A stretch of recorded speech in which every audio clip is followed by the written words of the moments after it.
ఇది కేవలం సమాచారంగా మాత్రమే భావించండి. వైద్య నిపుణులను సంప్రదించండి.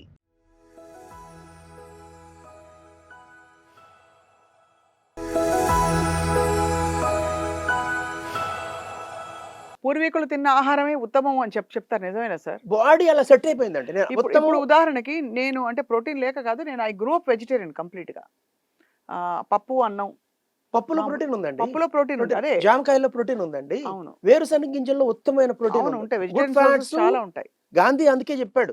భారతదేశానికి సంబంధించి భారతీయులకు సంబంధించి మేకపాలు, గుప్పెడు వేరుశనగ గింజలు రోజు తింటే సరిపోతుంది. చాలా ఆలోచించి ఆయన చెప్పిన మాట అండి అది. కాబట్టి ప్రోటీన్ అనేది కేవలం నాన్ వెజిటేరియన్‌కి సంబంధించింది. చికెను, మటను, ఫిషు దాంట్లో తగినంత ప్రోటీన్ ఉంటుంది. వెజిటేరియన్స్ కాస్త నాన్ వెజిటేరియన్స్‌తో పోలిస్తే ప్రోటీన్ కోసం కాస్త వెతుక్కోవాలి. అక్కడి దాకా ఒప్పుకుంటాను. కానీ where there is a will there is a way. ఖచ్చితంగా తగినంత ప్రోటీన్‌ని వెజిటేరియన్స్ కూడా అందించొచ్చండి. అది. సార్ అయితే ఫైనల్లీ మీరు అంటే ఒక పిల్లవాడి డబ్బా మీరు తెరిచి చూస్తే మీ స్కూల్‌లో ఓ 6థ్, 7థ్ పిల్లవాడి డబ్బా తెరిస్తే what would you like to see? ఒక విద్యావేత్తగా న్యూట్రిషన్ పట్ల, జీవితం పట్ల అవగాహన ఉండే ఒక వ్యక్తిగా మీరు ఏం చూడడానికి ఇష్టపడతారు? నేను ఇందాక చెప్పాను కదండీ! ప్రోటీన్ ఒకటి చెప్పారు. అంటే జస్ట్ ఒక డబ్బాలో కొంచెం కూర, పప్పు అలా అలా చెప్పండి. అలా చెప్తే అవునండి. చూసే వాళ్ళకి అర్థమవుతుందని. యాహ్! ఇప్పుడు ఇంత లెమన్ రైస్ వేయడానికి బదులు మొత్తం లెమన్ రైసే ఉంటుంది దాంట్లో.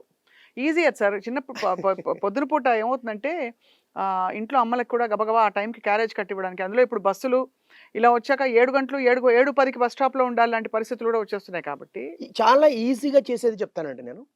కీరా ఉందండి. కీరాని కట్ చేయడం ఎంతసేపండి?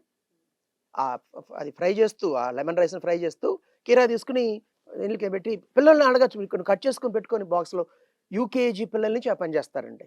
ఓకే. ఒక హాఫ్ కీరా 4 ముక్కలుగా ఉంటే, అందులో విటమిన్స్, మినరల్స్, ఫైబర్ ఉందండి.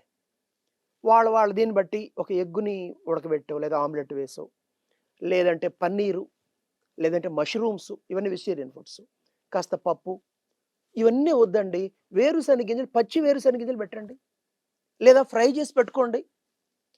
చక్కగా వెల్ బ్యాలెన్స్డ్ డైట్ బ్యాలెన్స్ అయిపోతుందది. అయిపోయింది. అంతే. ఇంత ఇంత రైసు, ఇంత వేరుశనగ గింజలు ఉడకేసినవో, ఫ్రై చేసినవో, ఒక 3 కీరాలు, 3 ముక్కలకి, 4 ముక్కల కీర, నేను చెప్పినట్టు వీలుంటే ఒక ఎగ్గు, సరిపోయింది. అన్నీ వచ్చింది. అలా ఏ రోజుకి ఆ రోజు పిల్లలకి టేస్ట్ బట్టి మన బడ్జెట్ చాలా ముఖ్యమండి. నేను ఈ బ్యాలెన్స్‌డ్ డైట్ అంటే ఇదేదో చాలామంది అనుకుంటారు బాగా డబ్బున్న వాళ్ళు చేసి కాదండి.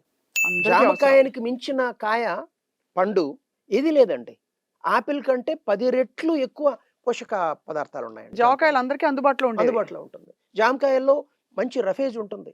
కావలసినంత యాంటీ ఆక్సిడెంట్స్ ఉంటాయి. కాబట్టి జామకాయ తిని పండు నేర్చుకోండి. ఒక జామకాయ ఇంత కీరా తింటే అయిపోయిందండి. పిల్లల ఆకలి సగం తీరిపోతది. కాబట్టి ఆకుకూరలండి. పల్లెటూరులో అయితే ఫ్రీగా దొరుకుతుంది.